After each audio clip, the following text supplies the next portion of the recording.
Nessa aula você vai aprender eletromagnetismo. Eu sou o professor Carlos Mainardes e nós vamos ver aqui 5 questões comentadas de eletromagnetismo. São questões muito importantes para quem vai fazer vestibular, vai prestar o Enem ou vai fazer concurso.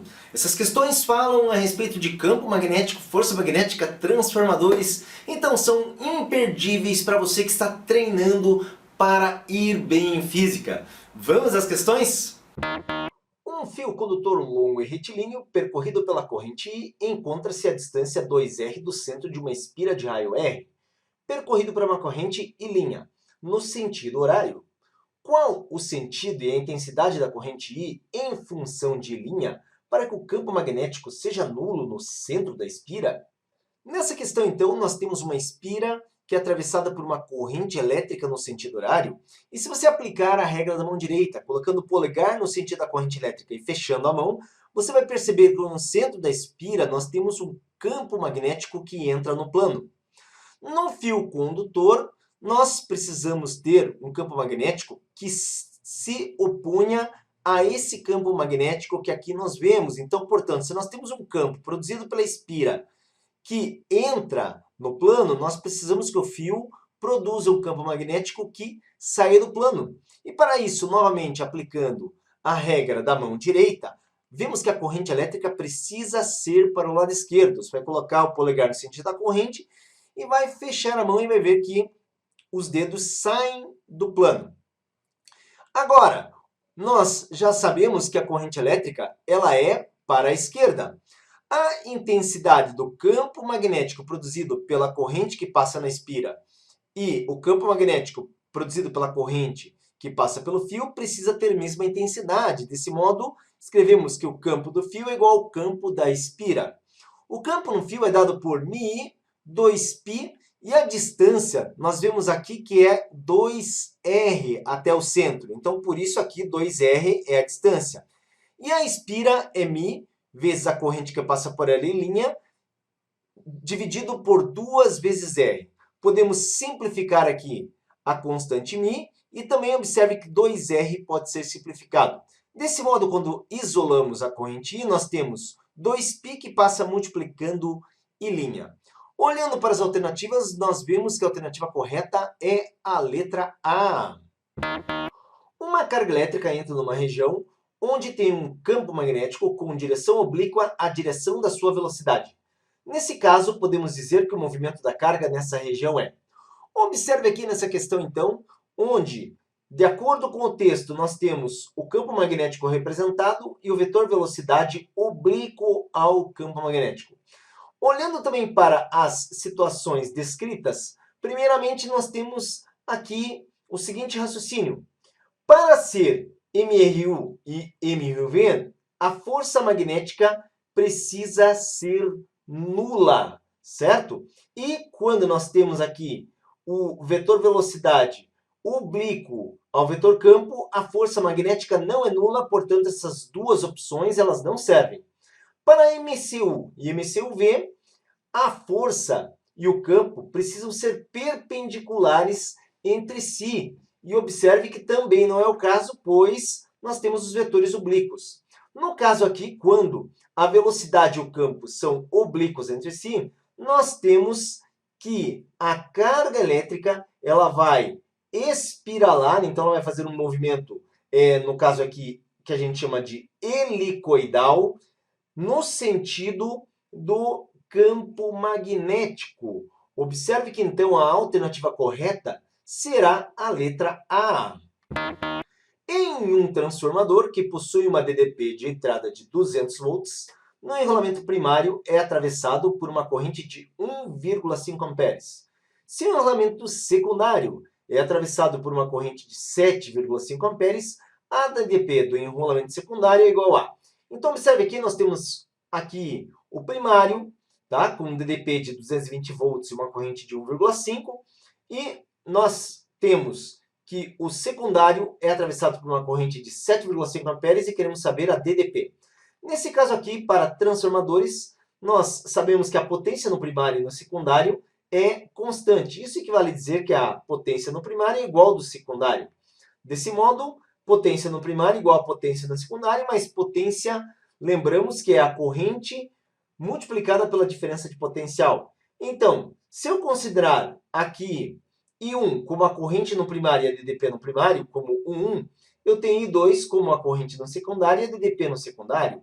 Desse modo, substituindo, nós temos 1,5 de corrente no primário vezes 220, que é a DDP, igual a 7,5, que é a corrente no secundário, vezes a DDP, que é o 2. Agora, observe que vamos multiplicar, temos 330, que fica dividido por 7,5 quando isolamos a DDP no secundário. E com isso, nós temos um resultado de 44 volts de DDP no secundário. E com isso, a resposta correta, observe que é a letra B. No que respeita ao eletromagnetismo, assinale o que for correto. 01. Toda carga elétrica em movimento gera em torno de si um campo magnético. Então, observe para esse item que nós temos aqui a equação do campo magnético gerado, por exemplo, num fio condutor.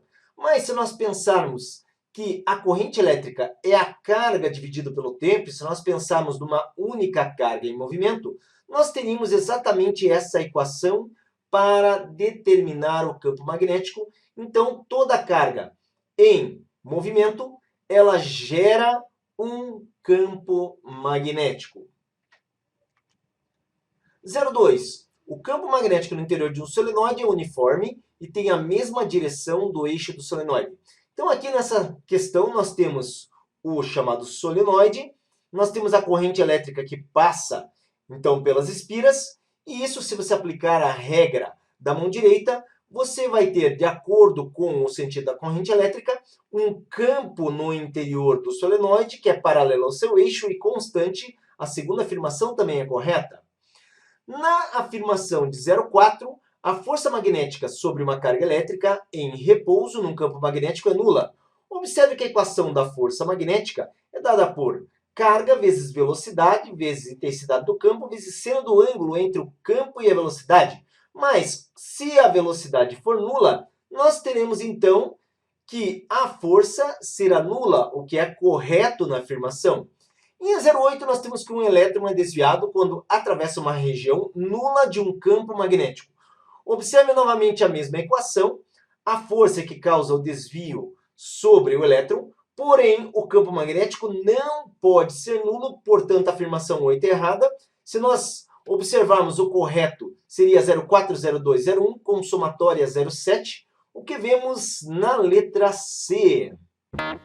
3 condutores A, B e C longos e paralelos são fixados como mostra a figura e percorridos pelas correntes IA, IB e IC, que têm os sentidos indicados pelas setas. Assinale a alternativa correta. A força magnética resultante que atua sobre o condutor B está dirigida. Então, observe aqui nessa questão, nós temos o primeiro fio condutor I1, e quando nós aplicamos a regra da mão direita, polegar no sentido da corrente, fecham-se os dedos. Nesse caso aqui, observe que o condutor I2 está localizado no lado direito de I1, e com isso nós temos o campo representado como entrando no plano. Agora, na localização do segundo condutor, cuja corrente 2 está aqui representado, nós vamos avaliar a força magnética. E nós aplicamos aqui a chamada regra da mão esquerda, onde a força está no polegar, o campo está no dedo indicador e no dedo médio. Se for partícula, nós temos a velocidade. Se for fio condutor, nós temos a corrente elétrica, tá? E nesse caso, aplicando essa regra da mão esquerda, a gente vê que a força magnética aponta para o lado esquerdo. E aqui, força de A em B, porque é do condutor A no condutor B. Bom, o terceiro condutor, que está localizado à direita, ele tem uma corrente verticalmente para baixo.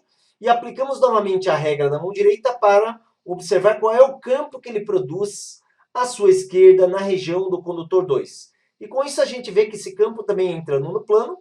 E novamente, aplicando a regra da mão esquerda, nós temos o campo no dedo indicador, apontando aí para a tela, a corrente elétrica para cima, e vemos que o polegar vai ficar para a direita, a força de C em B. Como as duas forças apontam no mesmo sentido, essas forças serão somadas. Então nós vemos que a força resultante sobre o condutor 2 é uma força para a esquerda no plano. E a resposta correta, então, é a letra D. E você viu aqui nessa aula, então, 5 questões comentadas. E essas questões de hoje eram de eletromagnetismo. Se você gostou, deixa o seu like para nós. E não perca o nosso próximo vídeo que sai amanhã com mais 5 questões para você treinar e ficar muito craque em física.